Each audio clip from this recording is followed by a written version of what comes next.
trust is very fickle. When I first started in the workplace, my very first startup, we had a swear jar in the office. And I think it's a good analogy for trust. So what happens is that jar will slowly fill as the coins get put in the jar. Trust is a little bit the same. So what happens is every single interaction you have with another person is an opportunity to put coins in that trust jar, or to take handfuls out of that trust jar, or to even completely empty it. And trust will build slowly, one interaction at a time, but it can be destroyed instantly, just through one interaction. When we don't feel connected with other people, we lose trust. The starting point for that is understanding how we build trust and how we destroy trust.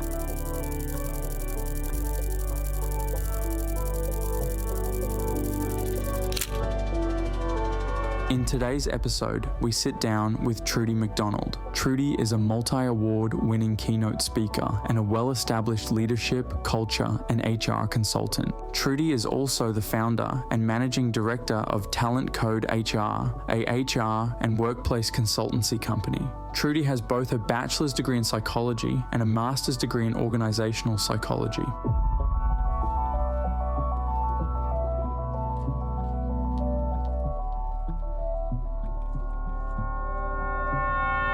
Okay, so Trudy, you were saying that you started your professional life as an org psych, is that correct? Yes, that's right. Education in organisational psychology, and then very quickly got thrown into the deep end doing startups early in my career. Okay, elaborate on that. I'm Yeah. interested. Startups? Yes, absolutely. So my first startup lasted just under a year and then it was sold. Okay. And I was one of the founding members. Okay. So, great experience in the basement, back on the internet in those days. Just curious. So that was an HR consulting business. No way. Here in Sydney. Yeah. And very quickly I got an experience which made me think, you know what, this is pretty fun. It's fast-paced, it's innovative, you can make a difference. Yep. And pretty quickly I realised that was my passion. It was working across lots of organisations, lots of big juicy issues, and an accelerated learning curve for me. So then I had the opportunity with that same founder to do a second startup, and that took me straight into the US.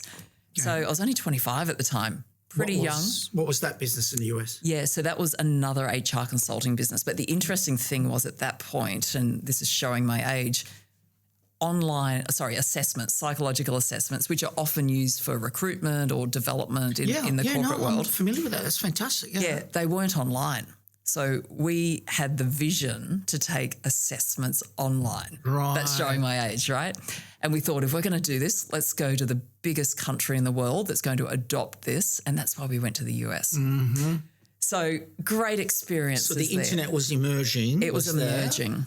But no one has done stuff like that online yet. That's right. So it was actually 99, and it was the start of the .com bubble bursting. Got it. So not a good time to be in San Francisco and Silicon Valley, but incredibly interesting. So with the organisation I was with, and again, I was the founding member, we started acquiring businesses, and they were really excited about the vision to put assessments online. Yep. But what that did is it gave me exposure to some of America's largest businesses. I was working with Walmart, with JP Morgan, with Wells Fargo. 25, 26, you said? Absolutely. Completely out of my depth, but you know what? Incredible learning. So that organisation grew beneath me, stayed there for 6 years, had my first child over there, and then my husband and I, who's also an Aussie, decided to come home. And that's when the third startup started, which was me going out on my own back in those days.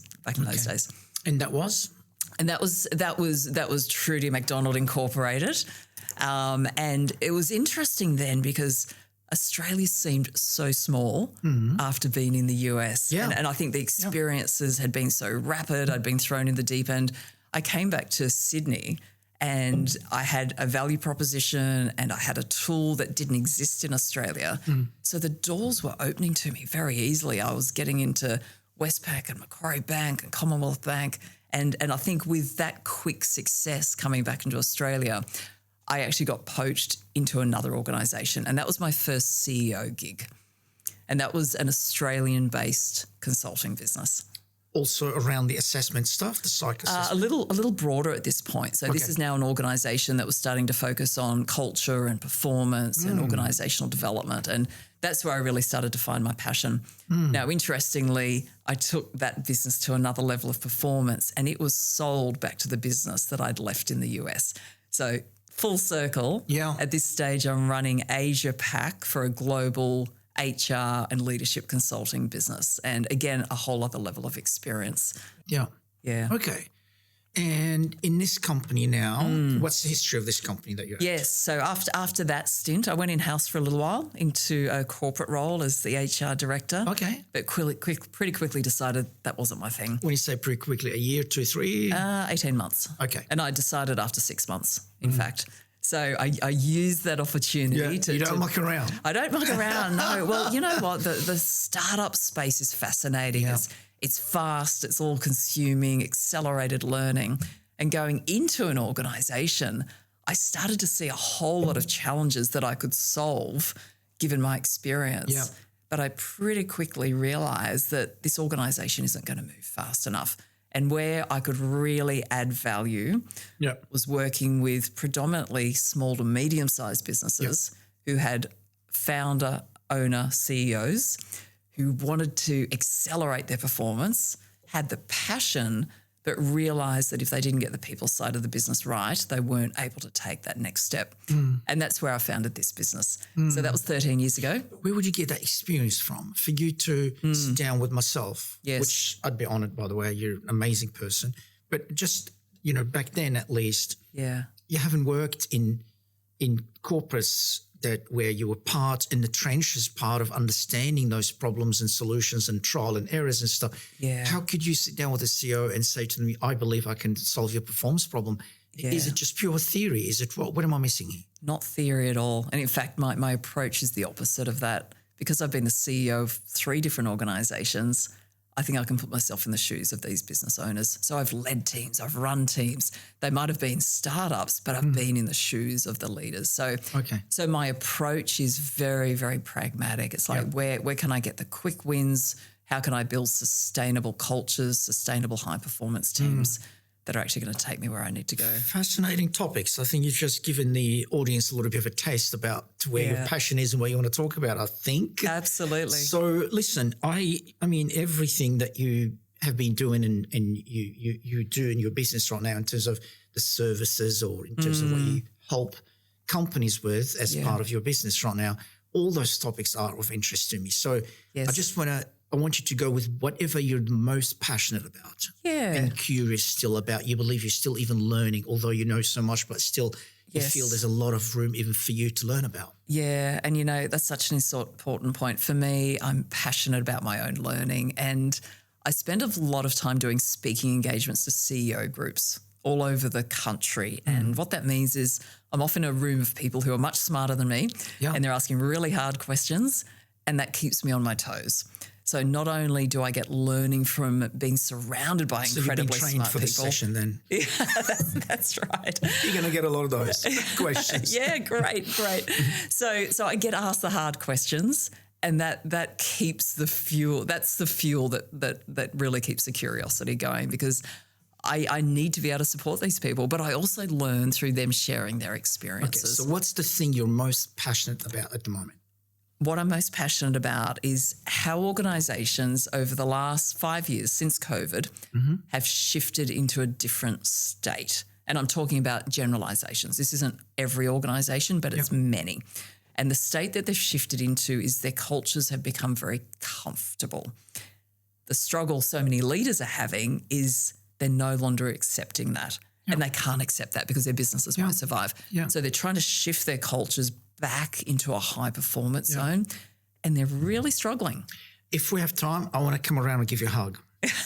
You have no idea how important what you just said to me personally. I don't want to speak for any audience. I'm not trying to sell anything here. To me, this is so important today. Today, I swear to God, hardly 3 hours ago, we were talking about, we're hiring at the moment a bunch of people, actually 12 people, but one of them is a writer. Right. And I find myself getting tired of this conversation. I said to my EA, who's helping me with the recruitment and the marketing manager to whom that person will be reporting to, I said, I just feel tired of, if we are trying to put a strategy together, we're worried about who's working from home and who's not.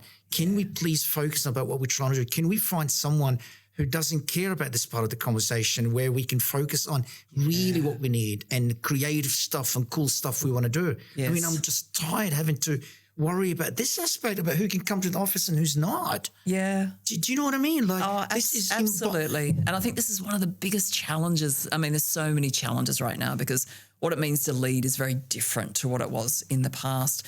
But what you're talking about right now is what I refer to as this sense of entitlement. Yes. So hybrid work, or even work flexibility, used to be a point of differentiation. Yep. It is now an absolute entitlement.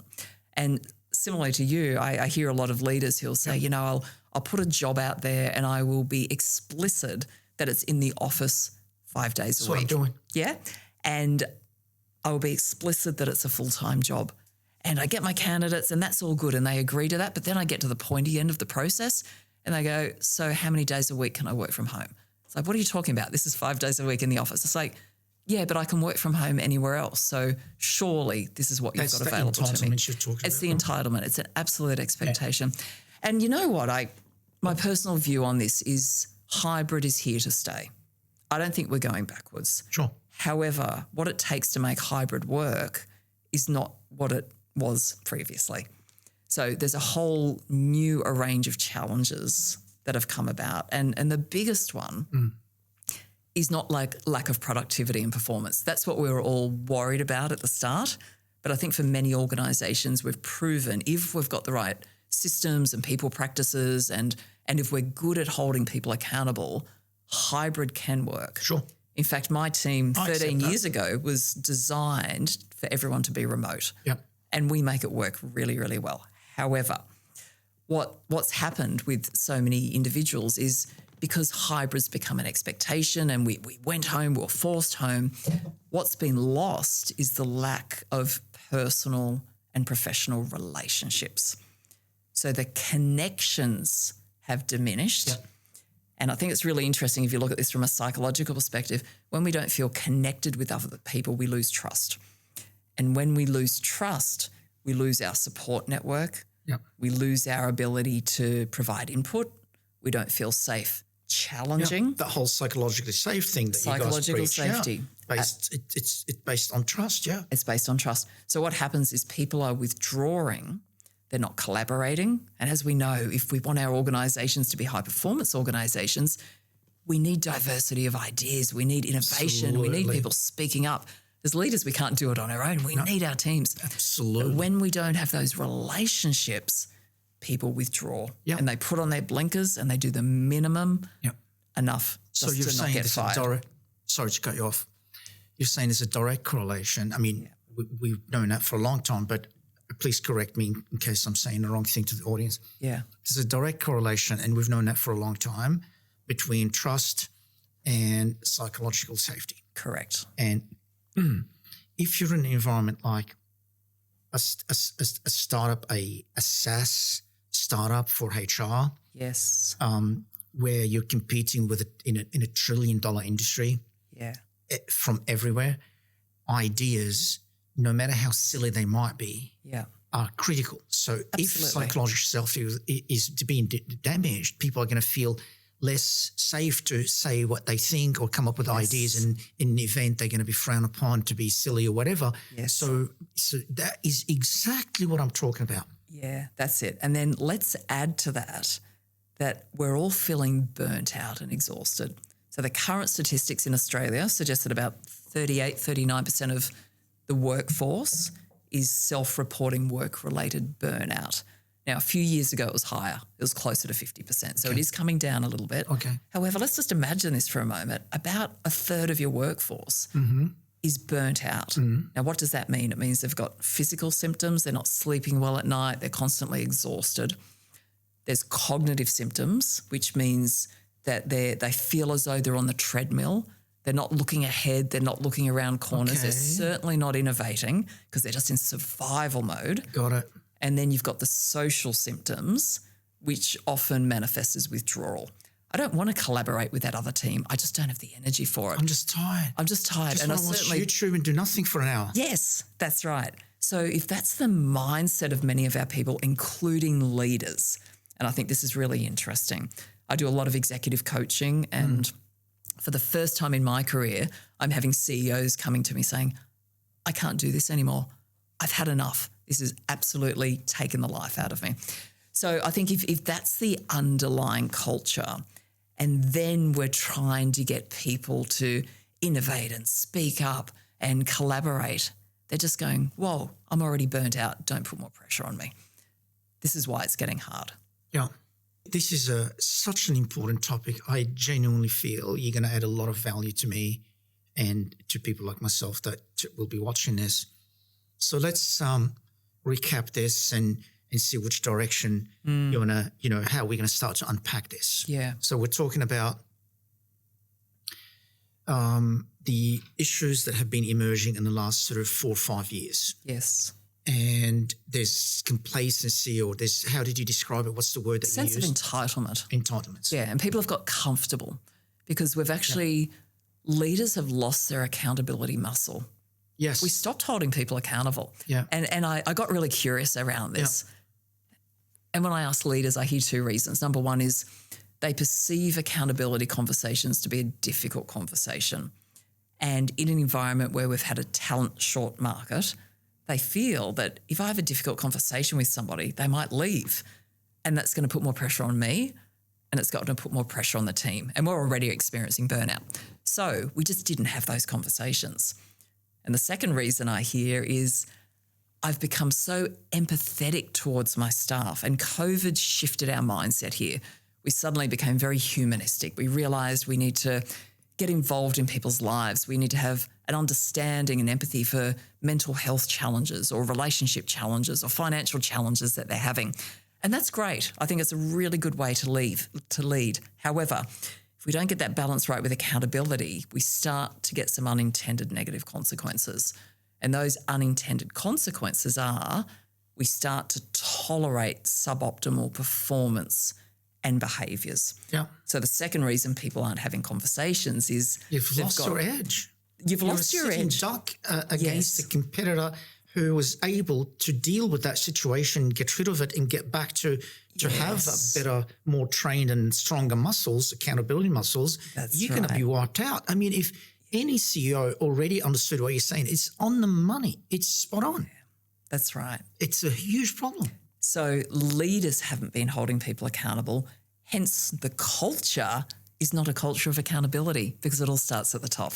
Yeah. If leaders are not holding their direct reports or their managers accountable, they don't hold their teams accountable, and now we've got a systemic issue. And this is where I'm doing so much work, and this is where my passion is, because you can actually shift it. And I can certainly share some really practical things that leaders can do. However, most leaders don't know how to shift it. They're frustrated, they're burning out themselves, and nothing's changing. Yeah.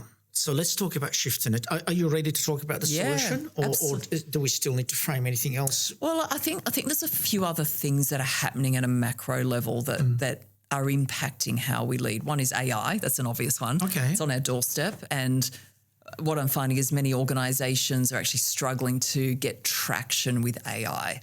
They like the idea.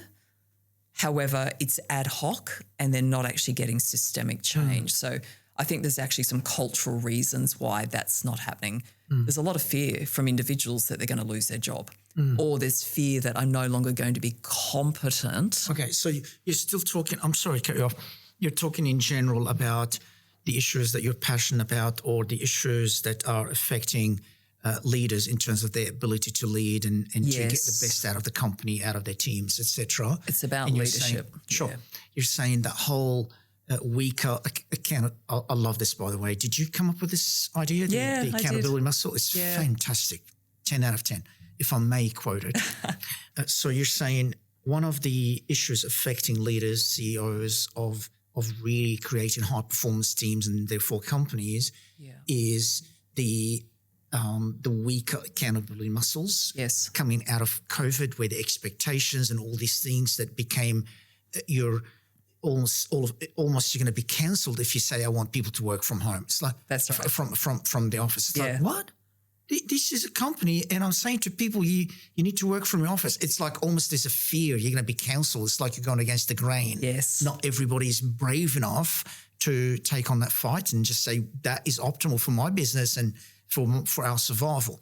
So that's that one area. You're saying there's another area, which is the AI thing. Yes. But it's not related to the first one. They're two things, yeah? It's just another macro change that's impacting how we need to lead and putting more strain on the workforce. So it's creating uncertainty, it's creating fear, it's change. How is it changing, affecting the performance? I'm sorry, maybe it's right in front of me. I'm not seeing it. Yeah. You're saying it's creating challenges for a CEO to create high-performing teams. Yes. How? So with the emergence of AI, most organisations recognise that there's an opportunity to do things differently.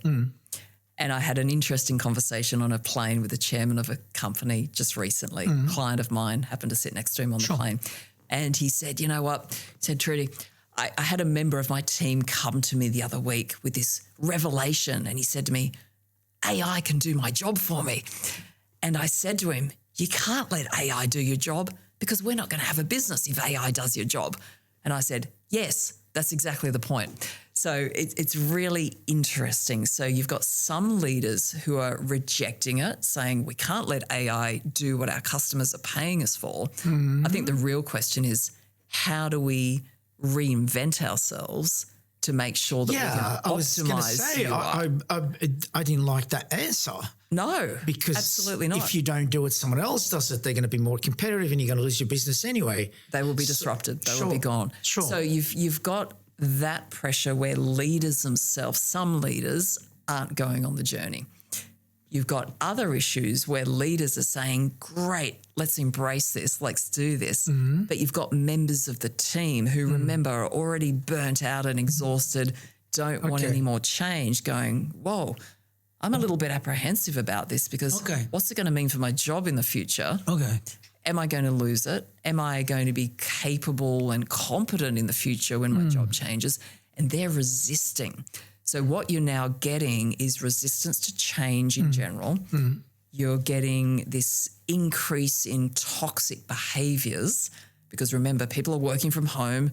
They don't have the relationships, so we can't just pick up the phone or talk something through anymore because I don't really know you. So I'm just going to shoot you a dirty email and then or Slack explodes. Or whatever. It just drives me. Or whatever, and I'm feeling burnt out.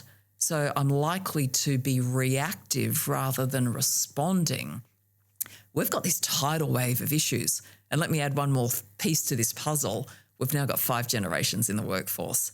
And leaders... We've never had that before? We've never had that before. First time we've had 5. I don't know much about this topic, so explain to someone like myself as well. What is it all about? Why didn't we and why now we have it? So we've got the boomers who are hanging around in the workforce longer. And now you've got the Gen Zs starting to come through into the workforce as well. The way it evolved, people are getting in the workforce earlier and retiring later. Is that what it is? That's it. Okay. That's it, yeah. So now as leaders, we're trying to manage 5 different generations and that's tricky as well. Sure. So you've got different expectations. You've got people with different experiences of the world, people with different expectations of the workplace. You've got Gen Zs coming into the workplace where there's been a smorgasbord of benefits laid out in front of them to say, and what else would you like to come and work for me? And that's the norm. That's the expectation and hence the entitlement. Let's talk. So there's a lot going on. Got it. Thank you. To me, I appreciate all that. Yeah. I'm going to be biased. My opinion, that first one is such an awesome, you know, I genuinely say this. If it just you as a professional right now, where you're at in life and you've achieved a lot in your life, if you can help this country and other people, other companies across the world deal with that first issue, the accountability muscle issue, the leaders who are shy to be cancelled if they talk about things that are better for the business just because the expectation of some group of people is to be something else and they have no idea nor they care about your business. If they see the ship sinking, they just jump off and good luck to you and they want to dictate how things work in the company. Yeah. This is such a huge topic and brave topic to talk about. I would love for you to be able to talk to me for the next hour about this in terms of more about the problem, but the solutions that you've learned and what you think people like myself can do. I am 100% dealing with this. Yeah. Truly, this is 100% you'd be helping me. Like, this is serious value you'd be adding to me. Yeah. You're not alone. Yeah. Yeah. It's happening all over the country. And you're right, we've got a productivity issue as a country. Yeah. It's literally a cancel culture. If I was to say everybody has to work from home, we would be hammered. Yeah. Yeah. I mean, like for that to be true, I mean, it's just crazy. Of course, up to people whether they want to work in our company or not. Yes. Of course. And of course, in terms of dealing with the current workforce, I've got to manage that in a fair way. Yeah. That is, of course, that's the case. I'm talking about the attitude and the self-entitlement attitude that they go, whoa, that's so not part of the culture. Let's cancel this guy. Yeah, That is right. the thing that I'm talking about only. Yeah, that's it. All right. So let's dig in. Let's dig in. All right. So I think the first thing to recognize is that a high-performance culture has two things. It has a high level of accountability and it has a high level of empathy. Yes, You can't have one without the other. I agree. So I was contacted by the chair of a non-for-profit recently. He said, Trudy, we're about to fire our CEO. I said, oh, okay, tell me, what's happened? And they said, well, the leadership team has turned over twice and this is having an impact through the entire organisation. Obviously, as a non-for-profit, we're doing very purposeful, meaningful work. We can't deliver on our mission, on our objectives. So, and we've finally agreed as a board, the CEO's a problem. Okay. We're about to boot him out. Fair enough. Now, I listened to that and I think it's fascinating because for someone to be in a CEO role, there's an incredible amount of experience that you accumulate before you get there. So I start to ask myself, what went wrong? How could this person get it so wrong? And this is my observation. Yeah. I suspect so many organisations, their financial performance has been in decline for the last few years Sure. for two reasons. Revenues are going down, but more importantly, the cost of employing people continues to go up. Yeah. Yep. So it's out of whack. I suspect the board has put a lot of... Why Yes. revenue going down? What's the assumption there? Yeah, so well, it's my experience looking around many organisations, and I work across most industries. For most organisations, their revenues are not where they used to be. Okay. Now, the root cause of that, some of it's economic. A lot of it, in my view, is actually a lack of accountability. Yeah, because the resources are there, the capabilities definitely there. believe that. Yeah, but there's a different relationship. I would believe that. So with that, I suspect the board's put pressure on the CEO to get this non-for-profit back into a surplus position out of their deficit position. And he's embraced that and he's taken it on board. Now, remember, the CEO's probably burnt out, which means he is probably behaving in a more direct, abrupt way than he would otherwise, because that's what happens when we're burnt out and we're exhausted. Yeah.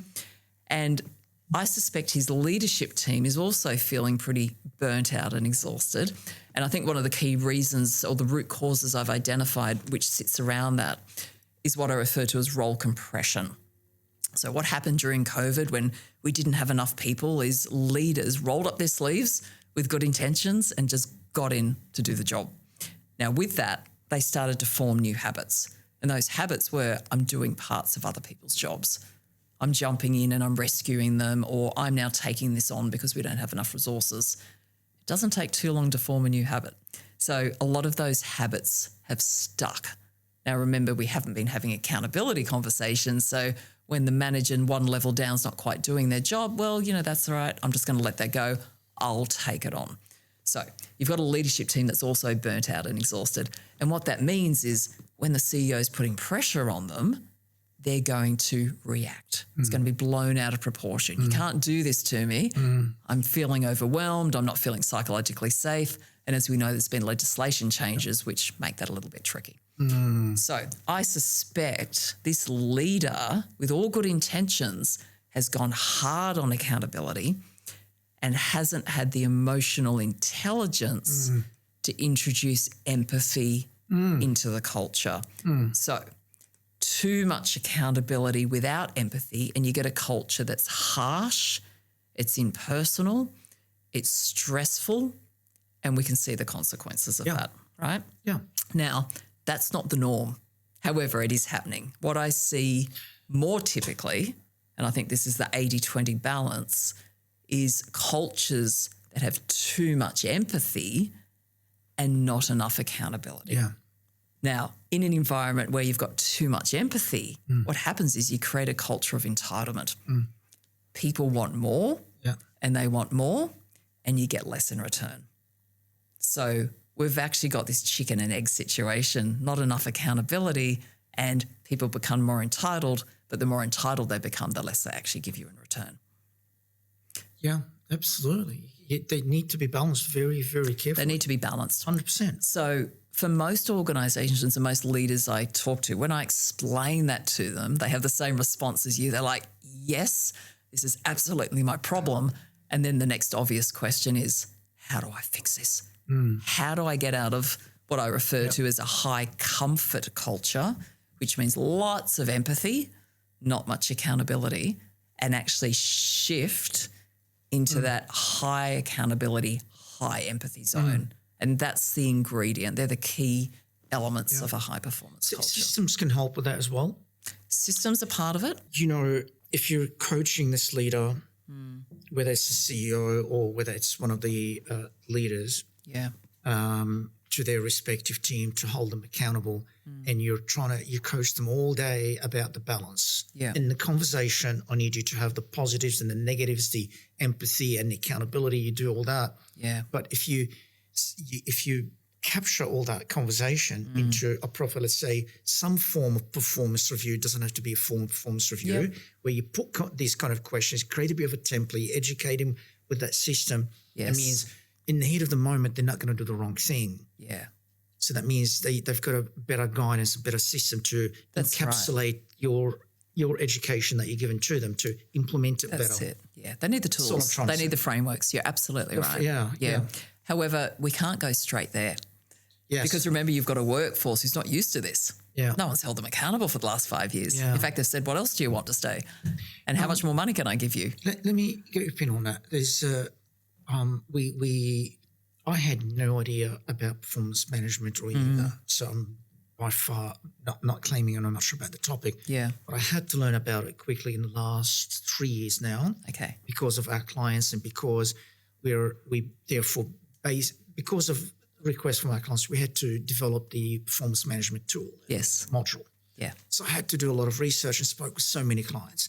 And then, as you know, there's so many versions of performance management. You've got the yearly thing, you've got the performance improvement plan, you've got the professional development plan, you've got the all kind of stuff all the way to on the other end of the spectrum, almost like employee survey. You can argue there's a bit of an overlap there. In saying that, what do you think about the weekly catch-up? The concept of a weekly catch-up, which only 15 minutes, 4 or 5 questions, over 15 minutes towards the end of the week. Fantastic. Because that is not really that kind of severe. You're not saying it's a performance thing. But the system is there. The template is there. You're going through them. You're sending it to them. An hour before the meeting, they need to complete these 5 questions. It's all about just that week. And then you come in and have a conversation about what you thought, and then you reset again. And you agree about, next week. So what are we doing next week? What do you want to achieve? Blah, blah, blah. Cool. Okay. We'll see you next week. I don't want to hijack the conversation. This is just one aspect of what you're talking about, what you want to probably talk to the audience. It transcends all these little things, but I just feel it's such a powerful thing. It's incredibly powerful. In fact, so I think there's 2 principles there. One is accountability conversations cannot be an annual event. I mean, just saying it out loud, it makes no sense, right? We need our people to be intrinsically motivated every single day and have the mindset that I'm going to focus on the things that matter. We're going to be aligned in terms of knowing what great looks like in our roles, and I'm going to be self-driven to want to do the best that I can do. You can't have a conversation once a year and expect we're going to motivate people or even keep them aligned. Because particularly in fast-moving organisations, and most organisations are fast-moving now just because of what's going on around us, priorities change. And I often find people feel that they're doing a good job, but their idea of what it means to be good in their job is not aligned with the leader's idea of what it means to be good in the job. So we drift even if we are good at setting those priorities at the start of the year. So we want self-driven accountability. We want personal ownership over it, because it's not like a school environment with students where the teacher will tell the individual how they're performing. Yeah. That's not what happens with adults, as we know. We need the individual to go to the teacher and say, here's how I'm going, and to feel psychologically safe enough to reflect on the earlier conversation to say, and I'm struggling with this. Can I get some help? And that's what we want as leaders, right? We want the vulnerability. We want people being transparent, and we want to support them to be the best that they can be. It has to be a regular conversation, whether that be weekly or, and I'll talk about some other frameworks shortly, even daily in some cases. Yeah. Micro. Yeah. I mean, with my, if I can pick your brain on that also for a minute, I'm sorry to be, again, maybe taking the conversation perhaps in the wrong direction. With my leadership team, based on a meeting with someone in your industry, an organizational psychologist we're working with. Yeah. I'm having a half an hour catch up with each of my leaders every single day. Okay. It's sometimes 15 minutes, sometimes half an hour, up to half an hour. Yeah. It is life-changing. Okay. Why? Because what became apparent, what she said, she said something that just was like light bulb moment, right? Yeah.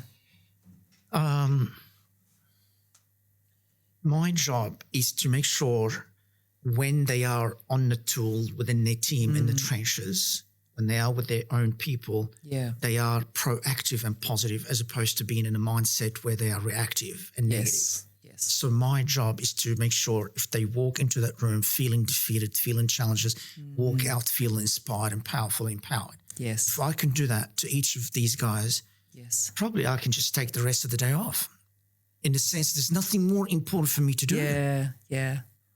If these 5 teams are the company, everybody reports to these 5 people, and if every one of them goes back to their desk and to that cluster and to the people they're talking to, and they feel driven and refocused on the purpose and why we're here and believing in what we are doing, and they're positive in their mindset, how they take criticism and how they deal with things and challenges, what else more important for me to do? Yeah.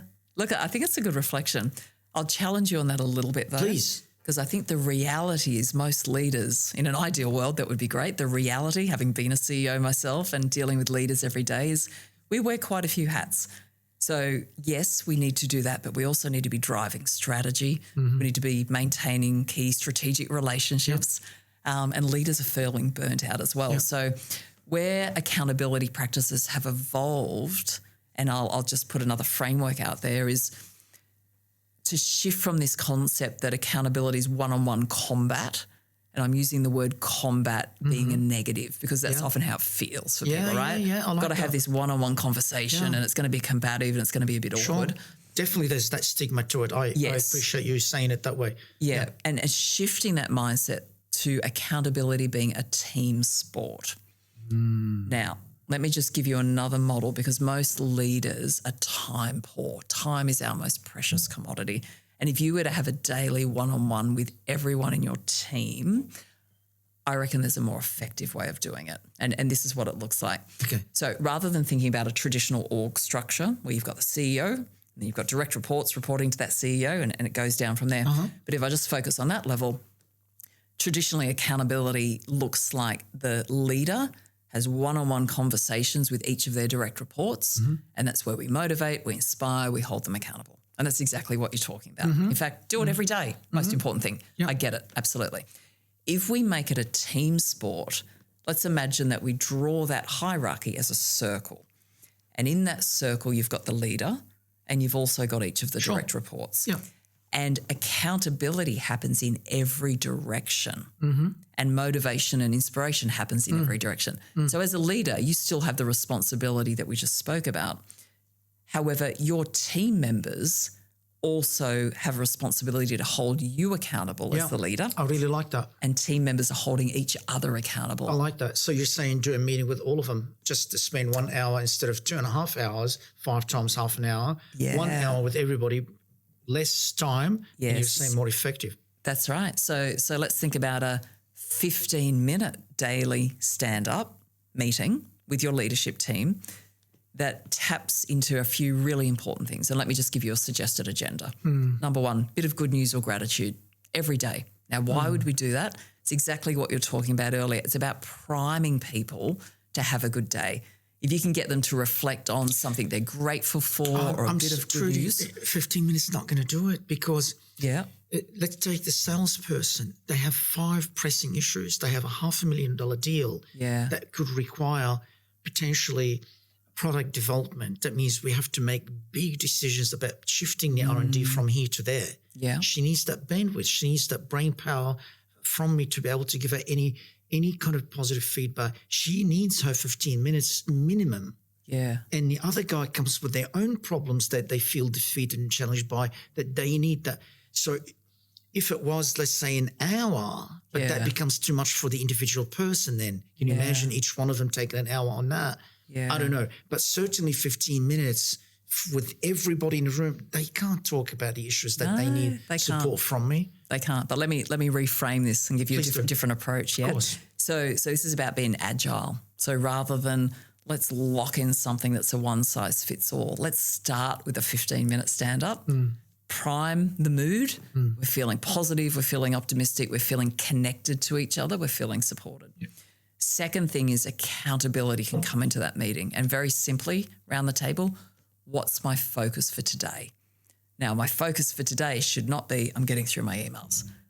My focus for today should be something that's what I call a big rock. Sure. It's going to have an impact. It's critical. How's that going to make any difference? Who's going to write this one down or do anything with it in a 15-minute meeting? No, we're not going to write it down. We're going to think about it. So what we're doing is it's an intention. So I'm starting my day rather than in the sand reacting, which is what most people do, to starting the day going, all right, here's my intention for today.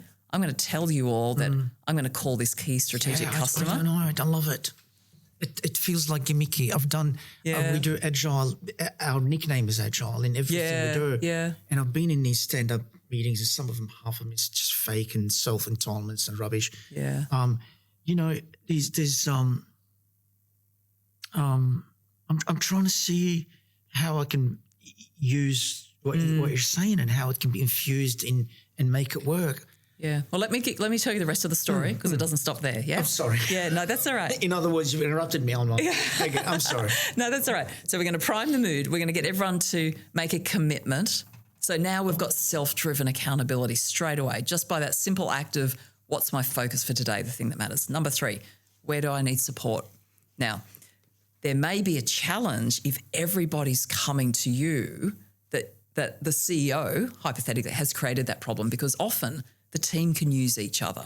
So if we're creating dependency that they always need to come to you for advice, for questions. No, the two things can coexist. There are some things that I need to give them feedback on and motivate them as their leader, someone that they look up to me. Yeah. But of course that can coexist with them speaking with each other every single minute. It's wonderful. The two things, no one is saying this one or that one. Yeah, that's right. So we create that opportunity to say, hey, I need some help with this. And someone in the team may go, oh yeah, I can help you with this, or come and talk to me as the leader. That's good. And then it's an opportunity for micro communication updates. Now, this is particularly important, particularly if people are working remotely. We need to keep them informed. It's about transparency. It's about trust. Yeah. Now, with that, in a very short time period, as a leader, you'll be able to read the room. You'll know who's struggling or who's got some personal challenges, and then you can reach out to them later. Yeah, and you'll know based on what their focus is. You'll be asking yourself, are they focused on the right thing? Now, if they're not, you're going to have a catch up with them. Yeah. If they are, then it's like, hey, they're good for today. And where do you need help? You've got to gauge. Okay. So I see the logic it's the now. sense check. So then you can be more tailored. And it creates visibility amongst each other, that's going on and stuff. No, I can see what you mean. I think many it's quite benefits. clever. Yeah, there's still a role for one-on-ones. So really it's not just the solution by itself, just part of the solution. So part of the solution. Those one-on-ones can still coexist with this. Absolutely. So what I recommend is that leaders create what I call an accountability cadence. So think about a cadence as a cycle that goes around and round. It's repeated.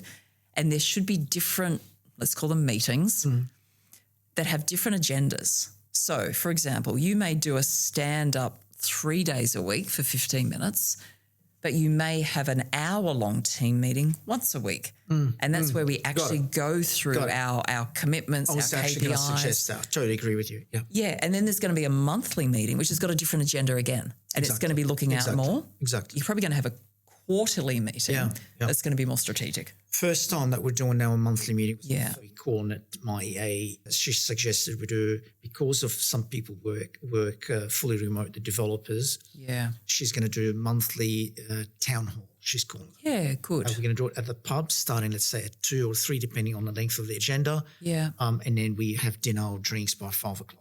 Yeah, lovely. Yeah. Nice. I think it's a fantastic idea. I haven't tried it, so on paper sounds good. I'll let you know once we've done it the first time. Good.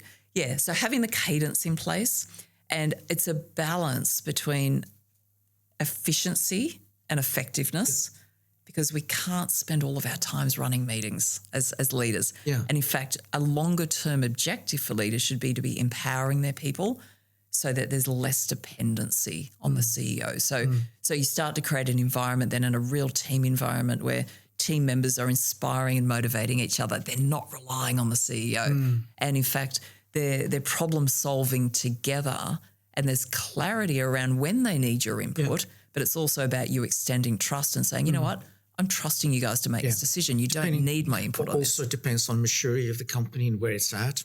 Like, for example, I want to acknowledge, I've learned from you, this is amazing. I think that was insightful. So thank you. Just saying, Drew, for example, one particular department I'm reinventing right now. It's not even in a shape where, I really need to stay on top of it and sort of constant feedback. So the maturity of the organization and those departments and the leadership team as well will affect how you go with that. But to your full credit, what you're suggesting is very flexible. It can cater for all these situations anyway. That's right. So fantastic. Yeah, that's it exactly. Yeah. So let me maybe take a step back to how do we get to those kinds of changes? And there's a whole range of other changes as well. So one of the most common questions leaders ask me once they recognise that they're in that comfort zone and they want to get to the high performance zone. That's the point we're discussing. Yeah, they ask me, Trudy, how many years is this going to take me? And my response is, you haven't got years. You won't be in business if you're waiting years. Yeah? I know. I was going to say, what? That's crazy. Yeah, that's right. So I'm a big fan of just ripping off the Band-Aid and making it happen really quick. Yeah. Now, you and I both know that you can't do change to people because they'll resist. You need to do change with people. Sure. They need to be part of the journey, right? Yep. So one of the most effective and simple things that I've discovered and then implemented tens of dozens and times is the concept of doing a reset with your team. And I actually use that language where we're going to reset. Now, what that looks like practically is simply a 1-day offsite with your team. However, getting them there and getting them in the right mindset to be there to have an effective session is really important. So, yeah, I agree. So the communications around this might sound a bit like this. Team, we've had a really successful FY25. We've achieved some really big goals together and we should be really proud of those. This is what they are. So there's a recognition moment there. Then shift the conversation to share, as we are now in FY26, we have some equally ambitious goals that we need to achieve, and every single one of you is going to play a really important role in helping us get there. However, I've recognised the way that we achieved what we did last year is not sustainable. Many of you are feeling exhausted. You're feeling frustrated. Some of our processes are starting to break. It's important to me that as we go into FY26, that the way that we are working is sustainable. It's important to me that this is a great place to work for all of you. And it's important to me that we can all continue on this journey to help grow this business. That's the kind of messaging that works. Now, as a result of that, we're going to get together in a few weeks' time. We're going to step outside of the office for the day and we're going to do a reset around our ways of working. And that's really important language as well. It's resetting our ways of working. So in preparation for this offsite, this is what I'd like you to all think about. Number one, what are the things that you've done in the last year that are really effective, that have worked really well? I want you to bring those ideas to the table, because as a team, we're going to talk about how we can double down on those things. How do we further embed them? How do we get everybody doing those things that are working well? I'd also like you to prepare and think about the things that have frustrated you over the last year. Where are the inefficiencies? Where are the frustrations? Where are we not working together as a whole team? Bring those thoughts to the table, and together we're going to solve for those things. Now, if you can prepare it with your own language along those lines, 100% hit rate, people will be excited about coming. And the premise here is we're going to co-create a better future, and you're going to be a really important part of co-creating that. So now we've got buy-in. Now, having done this tens of dozens of times, there's a few themes that come out of this conversation every single time. This is what they are. Number one, role clarity.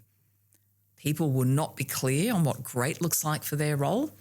They won't be clear on what it means to be successful in their roles, and they certainly won't understand what it means for other people to be successful in their roles.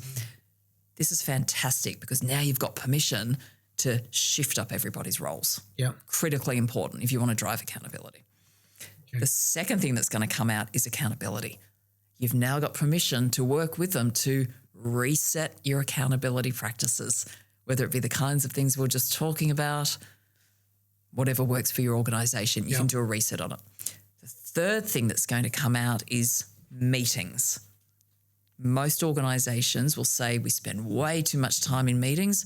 I don't want to be there, could be doing better things with my time. It's a great opportunity to wipe your entire calendar of all of your internal meetings. And strategize about the best cadence and all start again. Yeah, ground up. That. So invigorating. What's the purpose? Who needs to be there? Doesn't need to go for an hour. Might be a 15-minute meeting. Might be a 2-hour meeting. Let's get really nuanced around what's going to work for us. And the fourth and the final thing that comes out every time is decision making. And this is actually about empowering the right decisions to sit with the right people. And what I've observed over the years is, with the phenomena of leaders rolling up their sleeves and just getting into help, leaders' roles have been compressed. And a lot of that compression is actually about decision making. So I like to use the analogy of one-way door decisions and two-way door decisions. So one-way door decisions, let me start with two-way. Two-way door decisions is when you make a decision, you walk through the door, you get to the other side and you go, oops, that was a bad decision. It's okay, because the door swings back the other way. You can reverse that decision. Okay. Now, those decisions, that's where we should be pushing them down into our organisations and empowering people to make those decisions because they're reversible. The trial and error stuff. The trial and error. They're going to make mistakes. Be encouraged to try things. But the consequences are minimal because we can reverse it. Sure. And then there's one-way door decisions. You get it? We make the decision, we go through the door, we get to the other side, oops, the door doesn't go back, we're stuck with it.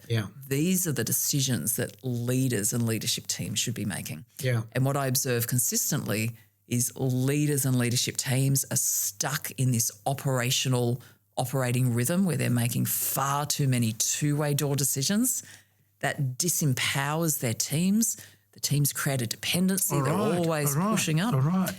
And now our leaders are burnt out and exhausted and we're frustrated because our teams aren't being accountable. So plan out that decision-making process based on the type of decisions and who should be doing them. And ultimately, amazing. What are people responsible for? And where does that accountability sit in the organisation? So if you can do that reset, what will come out of it is a very clear roadmap that everybody buys into that says, okay, here's what we're going to do differently and here's the rollout plan. And now you've got a really tangible plan of action to shift into that high-performance zone. That's also a little bit of a distraction from the conversation, forgive me, but it's useful in its own right. To many people. If you think that one of your direct report, especially someone who's an executive, that, in the case of a CEO and a leader, if you don't feel you have enough trust, because to say you have trust, I mean, how much trust is like, what's the what's the word, the saying, what's the, how long is a piece of string? Yes. So maybe I should say if you feel you don't have enough trust. Yes. Do you agree with that? Yep. Yeah. Yep. Adequate. Yeah. But maybe you think you could be wrong. It can be fixed. You can build that trust. What are the tools that someone like myself could try to see if this is something that can be salvaged? Yeah, if there's a sense that you're not trusting them. Yeah, such as going out, doing off-site lunch or something, some kind of activities or tools to see if really there's something there and maybe I'm overthinking this or I've overlooked or to trigger that I mean, you want to really bring it to a head, don't you, to really understand 100%, to be comfortable before you make a decision. Is there trust there? Can there be trust? Do you know what I mean? What would you do? Yeah, it's a good question. So I think the starting point for that is understanding how we build trust and how we destroy trust. Okay. Yeah. So trust is very fickle.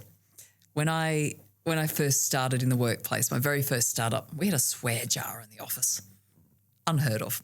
And I think it's a good analogy for trust because every time somebody swore in the office, we had to put a coin in the jar. We first job in 95 or 6, we had one of those. Yeah, good. So what happens is it's a good analogy for trust because that jar will slowly fill as the coins get put in the jar.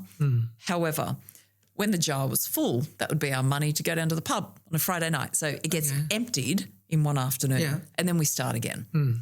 Trust is a little bit the same. So what happens is every single interaction or experience you have with another person is an opportunity to put coins in that trust jar or to take handfuls out of that trust jar or to even completely empty it. And trust will build slowly, one interaction at a time, but it can be destroyed instantly just through one interaction. So I think it's important to recognize that trust is very, very fickle. It builds slowly, it destroys very, very quickly. And if I can just use an example. So maybe you've got a new person who's come into your team, there's no prior relationship. We start with a little bit of trust, assumed trust, but it's not earned trust. And then as we start to get to know them and they can deliver on responsibilities and they do what they say they're going to do and a whole range of different things, we start to build trust.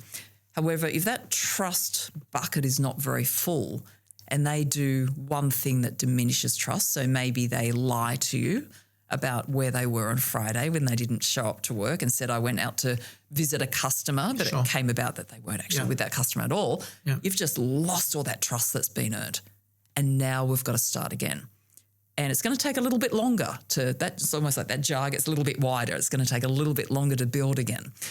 So with that understanding of how we build trust and how trust is destroyed, it's also worth understanding that there's many different things that can happen on a day-to-day basis that will build trust. There's a really great book from Covey, if anybody wants to read further, called The Speed of Trust. And he talks about Covey, the same guy that did the 5 dysfunctional things? Yeah, but it's his son. Oh. Yeah. No way. Yeah, Covey's son. Amazing. Yeah. So there's about 13, he talks about 13 different elements of trust. There's things such as... I'd love to read it. Yeah, transparency. What's it called again, the book? The Speed of Trust. Yeah, it's a classic and it's a good one if you want to do a deeper dive into trust. Things such as transparency. So if you don't feel somebody's been honest and transparent with you... there's going to be trust. There's no trust. 100%. If they don't follow through on their commitments, if they don't do what they say they're going to do, you're going to lose trust. Unbelievable. You've made it sound so simple. Thank you so much. If they transparency and dependability. Dependability. I'll do what I say I'm going to do. Things such as if I don't have the capability or the competence that you hired me to deliver, I'm going to lose trust. I've paid you money. We had an interview. We went through a process. You told me you can do this. You're not competent. I'm losing trust. Because you even lied to me, part of that. It's not just the fact that you can't do it. You've lied to me. I mean, that is a big thing. That's right. That's right. So there's a whole range of different things there. However, I think there's 2 things we can do explicitly to build trust, which was your question. 2 things that are really powerful.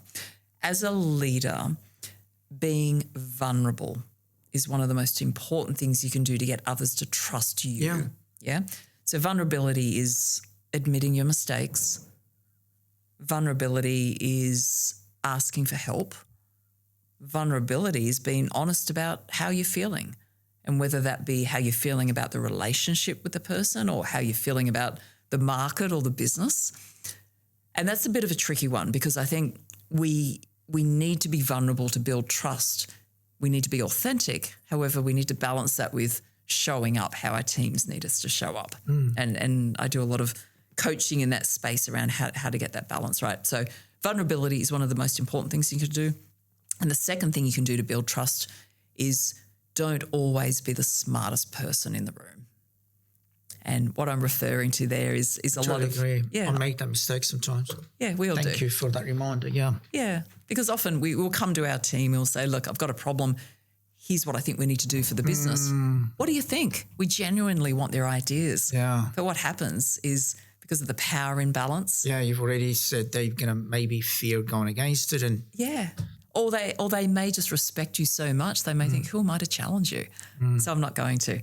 So what happens is you don't create that psychological safety. Yeah. As a leader, you're getting frustrated because you think they're not contributing. The better thing to do is go to your team members with the problem, with vulnerability, put your answer in your back pocket and engage in a conversation to say, hey. As a matter of fact, more to your point, and I really appreciate it. I'm not disagreeing. I'm just saying, the word vulnerability here, I would even say by asking the question, by not providing that solution, by saying, I'm completely frustrated with this. I have no idea what to do. Yeah. Can you help me? What do you think we should do? Yeah. As opposed to saying, I have this great idea to solve this problem. What do you think? I mean, that's goodness, right. That's the two ends of the spectrums, right? Yeah. That's brilliant. Thank you. Yeah. Well, I'd say there's even another end of the spectrum, which is I've got a problem and here's what we're going to do. So why we're having a meeting then? You could have sent me an email about it. Yeah, but, there is a time and a place for that. Yeah. There is a time and a place to be authoritative, particularly, if there's urgency or there's a crisis. And I think we saw that through COVID. Teams were looking to leaders to say, just tell me what to do.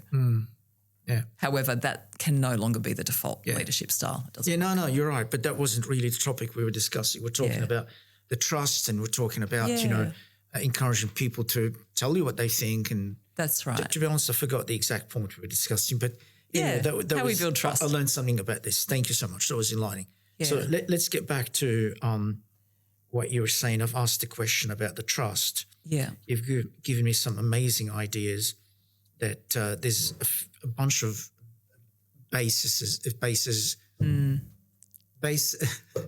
foundational pillars to trust, and a couple of them is transparency and dependability. The other one is dependability.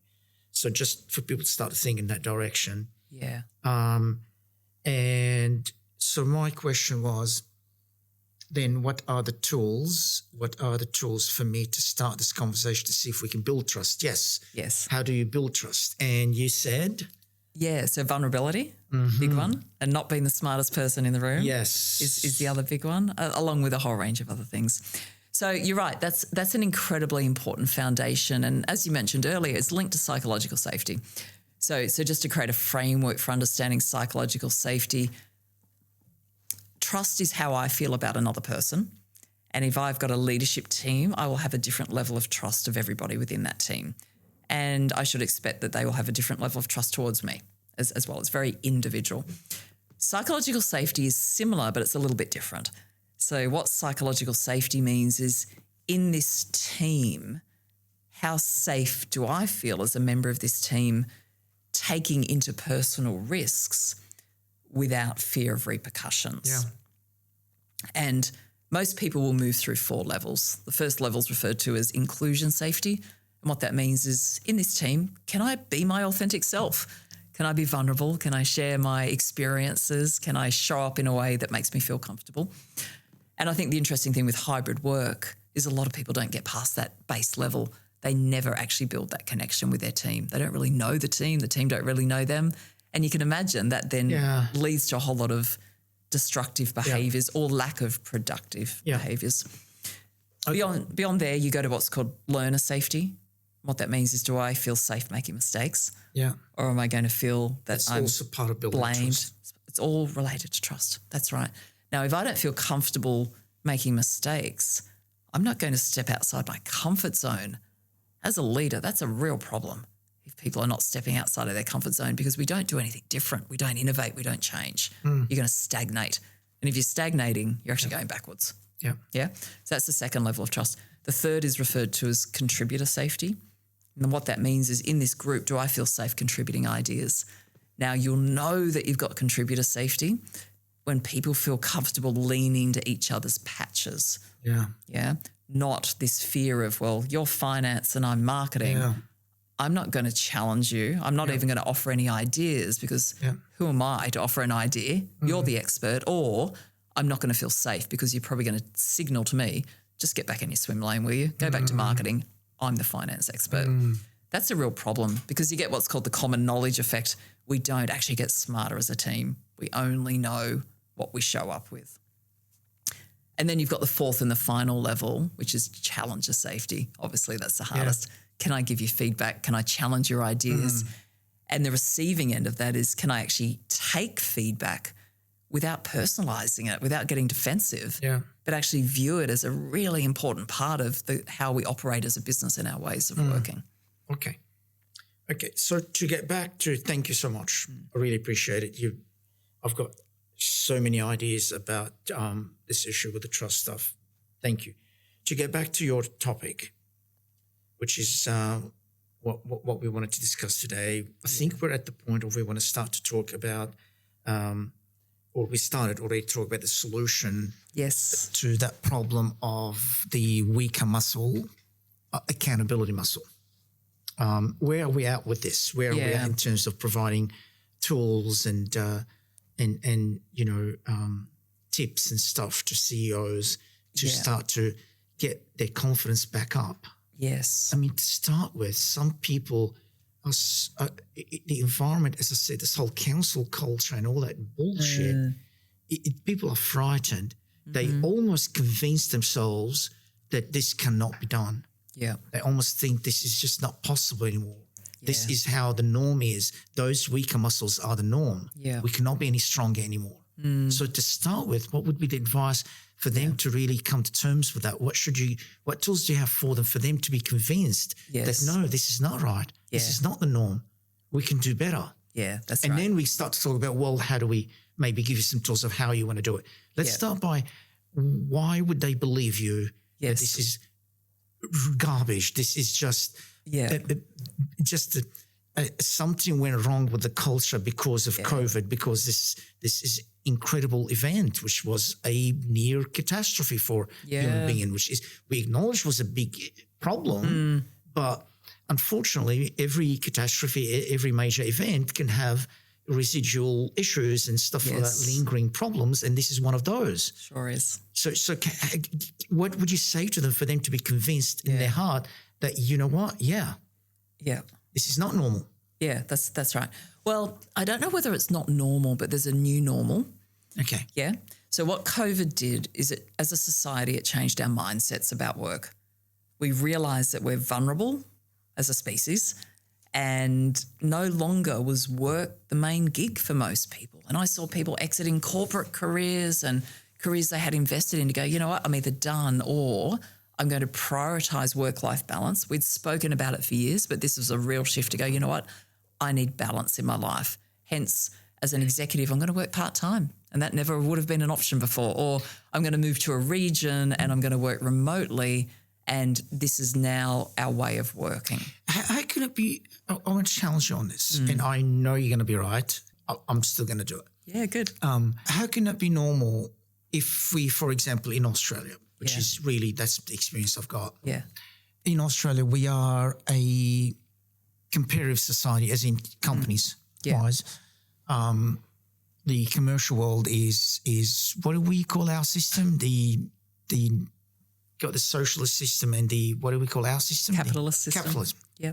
We're in capitalism. We're highly competitive. Yes. And there's choices and freedoms for people and for companies. Yes. You as a company can make decisions that will attract people to want to work for you, or people will not want to work for you. That's right. And it's up to you to make those decisions, and up to those individuals to want to work for you or not.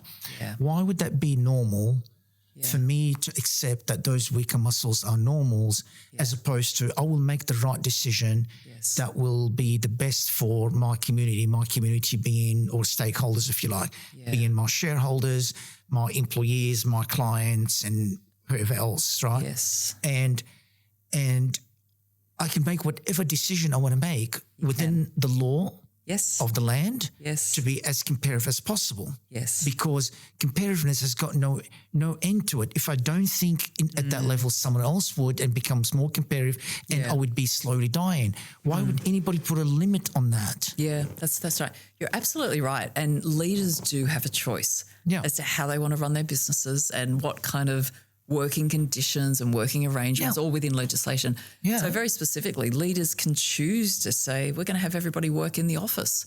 And there's businesses out there doing that. Why should I be cancelled for that? A lot of people are not going to work for me, but I made that decision and I anticipated that. I've done the research and that's how I want the business to be. I want to attract certain people that prefer to work from the office, or maybe they don't prefer, but I'm going to give them extra incentive and they're going to go, you know what? I'll do it. That's right. So why would that be a cancel culture as opposed to its choices? Yes. And I'm entitled to make that choice. You're entitled to make the choice of whether you want to work for me or not. Yeah, that's right. Why would that be frowned upon? That is the problem. The weaker muscles you're talking about are related to to society's pressure, not to anything else. Those CEOs are smart enough. They just don't have the courage. They've been hit before hard and they've lost confidence, in my opinion. Yeah, you're right. And I think the other real issue, the practical issue is the way society has swayed and the choices that employees have. So if individuals do want to work hybrid or from home, they've got options. But that's fine. Yeah, it absolutely is. That's competitiveness. I'm not upset about that. Yeah. If it means I have to offer hybrid because that's what everybody wants, not much I can do about that. I can only be smart, offer other incentives, create an education program about maybe why it's better to work in the office, if that makes sense at all. But I don't mind. I'm not bitter about that. Yeah. I'm just saying, why would I be frowned upon if I'm trying to create a model with the right incentives and offer it out there to those people that want to take it? Yeah, I don't think it's frowned upon at all. But I think this is where the weaker muscles mostly have developed from. It's the society's pressure. That's right. It's the council culture that you dare to say you don't offer hybrid, or you dare to say I can't work my own project whenever I want. I'm going to be working from home. Someone told me that on the phone, Trudy. Yeah. I know not many people are going to believe me because of this conversation. You think I'm going to make it up. This happened to me on the outskirt of the situation as we were exiting COVID. Yeah. But still it was there. So the last year of the last 6 months of it kind of thing, right? Yeah. Someone said to me, a developer, they want to work from home completely and they're going to choose to work on their own projects whenever they want. And what was your response to that? We're not going to, it's MA plus. Right. Okay, we can't. But the thing is, but you had a choice. Exactly. That's good. Exactly. And you know what? Good on them. Yeah. If they can get away with that as well, I'm not upset about that. Yeah. I'm just saying, if I then say no, why would it be societal pressure as opposed to, well, do it at your own risk. See how you go. Good luck to you. No one's going to work for you, perhaps. Okay, sure, I'll give it a go. Yeah. I don't know if there's societal pressure because there's a lot of roles that can't work hybrid. Right? You think about school teachers, you think about physiotherapists. But that's different. I don't think the society would be, because logically it's not possible. I'm talking about when it's possible. Yeah. So here's another perspective, and this is why I think it's going to be here to stay. And I think for leaders who choose to embrace that, and it's a leader's choice to not embrace it, and that's great as well, right? But if leaders do choose to embrace hybrid because they may say, look, if I want to get access to the best talent, that's what I have to do. Whether I like it or not, I need to adjust and I need to change. But here's an analogy. So if I look at if I look back 10, 15, even 20 years, it was pretty common for organisations to fly people to the other side of the world for a meeting. Sure. And then to fly them home. Yeah. Now, I look at that today and I think, That's ludicrous. It's a joke. It's not environmentally friendly. It's not a good use of time, right? Ludicrous. So I look at the younger generation now and I put myself in their shoes and imagine they're thinking this. Why would you travel 2 hours one way to go to a physical workplace to talk to other people when I could do it from my kitchen? I mean, you just put that in perspective, right? Maybe on Snapchat even, if they're young enough. That's what they think they should do it. Now, I'm not saying it's right and I'm not saying it's not without consequence because it is. Sure. But that's their mindset. You can understand where they're coming from. And that's why I think it's there to stay because we now have technology and we've got choices. Yeah. So in my mind. 2 hours, I would never even put myself in that position. I would never, if I feel. Yeah. Your point is still valid. I appreciate the point. I think there's an interesting insight from your point. But Trudy, if I want a role where I think in my mind this could become hybrid at some point when we feel we build that culture in that team right, we know what we're doing, etc., then the team can work out how they can remain optimal with a hybrid situation. Yeah. If I'm doing that, I would never hire someone that needs to travel for more than 40 minutes because I would never feel comfortable asking them to do that. Yeah. I've got tons of empathy for those folks. Yes. And that could reduce the talent, as you said. Sure. But that's the choices we make as a company. That's it. And for those teams that where there's maturity enough and the hybrid can work and even the full remote, we have even a team, as I mentioned before, full remote and we have hybrid and we have the team in here, the marketing is a young team at the moment. They're here every day. Yeah. Until we work it out, we know what we're doing. Yes. And so I know you disagree with me a little bit and I clearly respect your opinion on the topic a lot, but I feel that council culture got to those CEOs that lost those muscles. Yeah, and I agree. I want to repeat how much I respect you for that word, for that analogy of the accountability muscle. It's so fantastic, by the way. Yeah. You don't use it, you lose it, right? Yes. That's what's happened. Oh, my God. That's right. That's the other reason why it's such a good analogy. Yeah. Yeah. And I definitely feel it's the cancel culture. Yeah. In other words, you are operating in a extremely competitive environment as opposed to be living in the old Soviet Union where your business is protected by the government and then whatever, right? So you are in an environment where it's completely capitalist society and you built a business in the knowledge that you can be super creative as long as all your stakeholders are happy and the government is happy. And then you've got this council culture that tells you can do this or you can't do that. This is changing the rules. This is just not cool. Yeah. And, so many – as a matter of fact, I will just go into a little nuance here. I would love your feedback on that. As a matter of fact, the reason why – some CEOs are now more comfortable to talk about the working from the office is because some of those brave CEOs from larger companies started the conversation a couple of years ago about bringing everybody home and they got hammered and became an issue on SBS and ABC and every single Channel 9 of the world or whatever. Yeah. They paved the way for people like me and you to be even talking about it on air. I probably might have been, well, not me, I don't hold back, but a lot of people wouldn't be even, they would be still scared to talk about it. This is not cool. No. And I mean, I'm not going to be angry with our society. We are who we are. I was part of that society that went through the trauma of COVID or not. I'm just saying it's good for us to be able to speak our mind and for the truth to emerge and get that balance right. It's the choices. Yeah. I think the other really interesting thing to consider is people want hybrid. They want remote. Not everybody, but on mass, that's certainly what the data is telling us. However, sometimes what people want is not good for them. Yeah. And that's where I got really curious because I saw some data recently, and it's US data. Okay. Roughly the statistics, I can't remember exactly, but it was along the lines of something like 60% of working Americans claimed that they were lonely at work. What a terrible state of society. Yeah. Lonely at work, where we spend most of our time. So this is the concept that if we're working remotely or hybrid, what's not good for us is the disconnection with other human beings. We're not feeling valued and appreciated. We don't have support networks. Yeah. We're not getting purposeful, fulfilling work done. which fills our cup and brings us with joy. There's so many things missing when we're not together. That's a fresh angle. Sometimes, and I stress what you said, is sometimes what we think we want is not necessarily what's the best for us. I think it's a very fresh angle. Yeah. And what you've cited there in terms of the mental health aspect of this, isolation, etc., less of interaction is one aspect of that. But how about when your aspirations, you told me in the interview, you would like to make $250,000 because you want to get married and you want to be able to help your parents and you're able to travel and all that. And all of a sudden you're not performing and you still think what's more important is to be at home. Yes. I mean, what the hell happened to that aspiration? Yeah.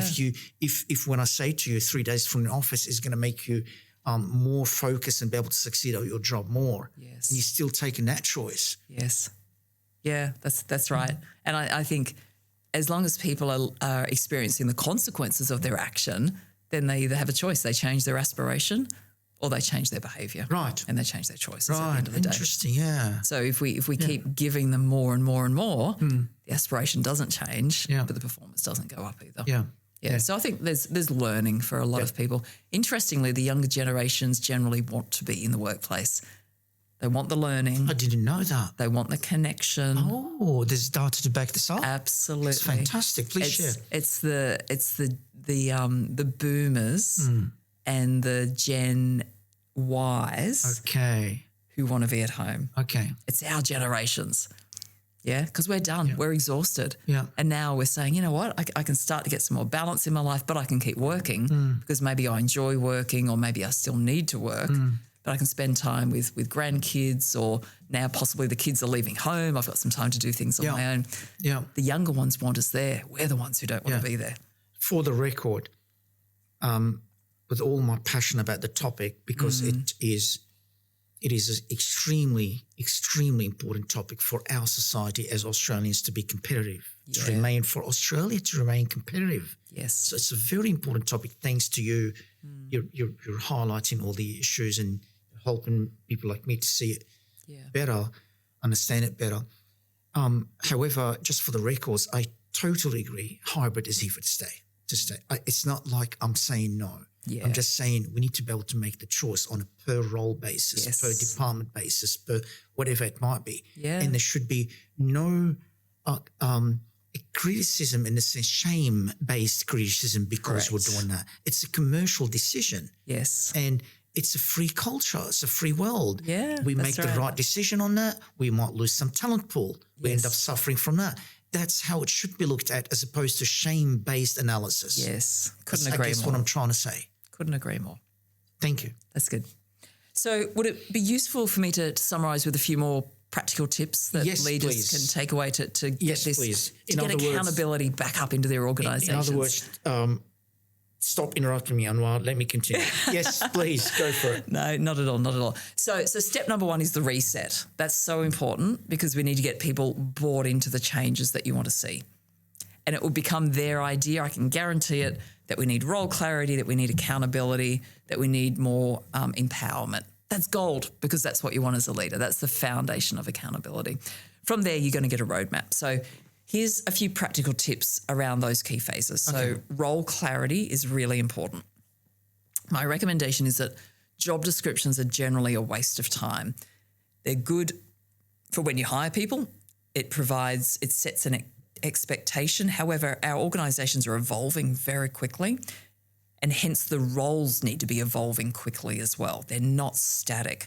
So my recommendation is at least once a year, you sit down with your team, you get them aligned to your strategy and where you're going as an organisation, and you make sure that you can cascade down responsibilities and goals, KPIs, measures of success, to make sure everyone's rowing in the same direction.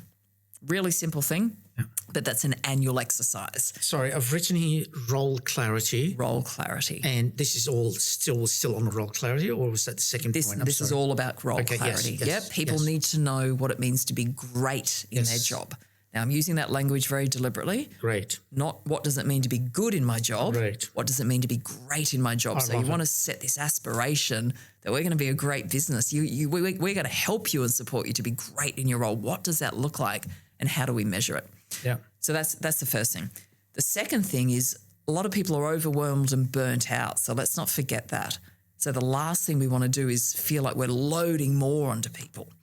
So part of this reset around role clarity is saying, what are the 3 to 5 big rocks that you need to deliver on in your role that would make you great? Now, this is really important because so many individuals have long lists of tasks that they need to do and they can't prioritize.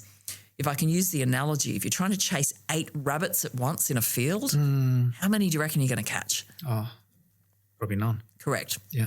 And that's what happens. People are in this mindset of reacting and delivering nothing. So let's simplify people's roles. So how did you describe that? 5 big rocks. big rocks. Yeah. What are the big rocks? Most roles have no more than 3 to 5. And with that, we need to understand what people are spending their time on and give them permission to stop doing some things. Now, this is all interconnected. So remember earlier I was talking about the fact that leaders' roles are compressed. They're doing parts of other people's jobs. So what we need to do is ask ourselves, what are our leaders or our managers spending their time on, and where should we be delegating responsibilities down to where they should be sitting? So if I can use the analogy now of rocks and gravel and sand. Yeah. Sand's all the busy reactive work. Gravel are all the things that are on our to-do list, but then rocks are the things that really matter. Sometimes as leaders, a lot of our gravel is actually somebody else's rocks. Got it. So how do we start to push those responsibilities down, make it a rock for somebody else? I'm empowering you to do this. This is important. Right. I'm no longer going to spend my time doing it as a leader, but I'm going to hold you accountable and I'm going to support you to do it. That's a brilliant analogy. So doing a reset through the organisation around roles is perfect because now we've got a fresh start. Now, there's another step beyond this because that can still be overwhelming for people. So I'm a really big fan of the dad joke that many of the listeners will know, which is how do you eat an elephant? One bite at a time. Yeah. Yeah? So we've got these 5 big rocks. They can be overwhelming. Let's chunk it down to 90-day plans. Let's say, okay, we know what you've got to deliver over the course of the year, but in the next 90 days. I like the 90 days because we work on a quarterly basis. That's it. Yeah, in the next quarter, what are the things you need to deliver on? It might be projects, it might be reoccurring KPIs. Let's make it really clear. And then even for some organisations, you might even chunk that down to 30-day plans. In the next month, what do we need to deliver? Sure. Now, why is this so powerful? It creates a foundation for accountability. Yeah. Yeah? Because now individuals can't hide, but more importantly, and here's another headline statement from me, if we do accountability well, it's not punishment. Accountability done well is not punishment. You used the word team sport before. I love that. Yeah. It's not a punishment. It's a team sport. This is how we do things here for all of us to thrive. Yeah, that's right. So when we now shift to these accountability conversations, let's just imagine this is one possible scenario. Let's imagine everybody's got annual rocks. Here's what I need to do over the year to be great in my role. And we're going to chunk that down to 90-day plans. In the next 90 days, very specifically, this is what I need to do. Yeah. Now, let's imagine this is your leadership team. And we're going to meet every month to talk about how we're tracking against that 90-day plan as a team. We're going to meet in month 1, we're going to meet in month 2, and then at month 3, which is the 90 days, that's the ultimate point of accountability. We must have delivered, right? Now, this is where the team sport concept becomes really important. And the key word here is transparency. So this is what I mean by transparency. There's different levels. Level 1, I know exactly what it means to be great in my job. Yeah? A lot of people don't know that. If you go out and ask them, they wouldn't be able to tell you. Sure. Transparency level 2, I know how I'm performing relative to what it means to be great in my job. Now, what that means is I need feedback, regular feedback, or I need data and insights. Because if I don't have that, how can I hold myself accountable? I can't. And this is where most leaders struggle. Team members think they're doing a great job. Leaders have a very different view of performance. And now it's a difficult accountability conversation. The root cause of the problem is we didn't define what great looked like, and we're not providing feedback or data to allow the person to hold themselves accountable. So now we're shifting accountability to the individual. We're not holding it with the manager. Okay, it continues. Accountability level 3. Yes. Within my team, I know what it means for everyone else to be great in their role. Most organisations don't do that. They sit there and go, I don't know what Susie's doing. And by the way, Susie's working from home. So now I'm losing trust with Susie because I reckon she's doing something else and she didn't deliver what I needed. Now Susie and I have got tension. Yeah. So I need to know exactly what great looks like for Susie. Yeah. Level 4, this is where it gets to the pointy end. I know exactly how everyone else in my team is performing relative to what great looks like in their role. Now, this is a shift. Most organisations don't do this. It's one-on-one combat. That's where that conversation happens. As opposed to what? Sorry? As opposed to having that conversation at a team level. So this is how it happens really practically. Imagine we're having our 3 monthly meetings, the last one being the end of the 90 days.